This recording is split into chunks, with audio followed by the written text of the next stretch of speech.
നിങ്ങളൊരു പ്രോപ്പർട്ടി ഇടപാട് നടത്തുമ്പോൾ ആദ്യം ശ്രദ്ധിക്കേണ്ട കാര്യം എന്ന് പറയുന്നത് അതിൻ്റെ കൺസിഡറേഷൻ, അതായത് അതിൻ്റെ പ്രതിഫലം എന്നുള്ളത് ബാങ്കിങ് ചാനലിലൂടെ മാത്രം കൊടുക്കാനായിട്ട് ശ്രദ്ധിക്കുക. കാരണം ഇൻകം ടാക്സ് ആക്ടിലെ സെക്ഷൻ 269 അല്ലെങ്കിൽ ST പ്രകാരം ഇതുപോലെ പ്രോപ്പർട്ടി ട്രാൻസാക്ഷൻസ് ഇടപാടുകൾ നടത്തുമ്പോൾ അതിൻ്റെ കൺസിഡറേഷൻ കംപ്ലീറ്റ്ലി ബാങ്കിങ് ചാനലിലൂടെ ആയിരിക്കണം കൊടുക്കേണ്ടതായിട്ടുള്ളത്.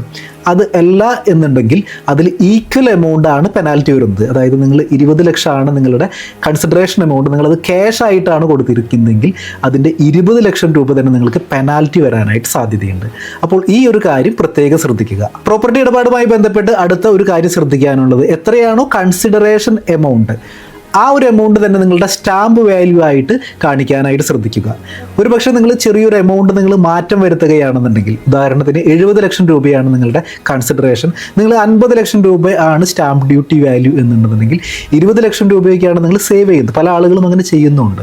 പക്ഷേ അങ്ങനെ സേവ് ചെയ്യുമ്പോൾ നിങ്ങൾക്കൊരു സ്റ്റാമ്പ് വാല്യൂ ഒരു 2 lakhs rupees ആണ് നിങ്ങൾക്ക് ഒരു പക്ഷേ സേവ് ചെയ്യുന്നുണ്ടായിരിക്കാം.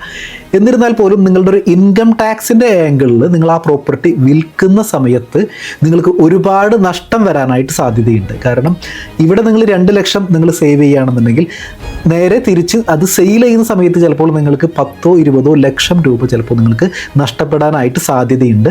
അപ്പോൾ ആ ഒരു കാര്യം പ്രത്യേകം ശ്രദ്ധിക്കുക.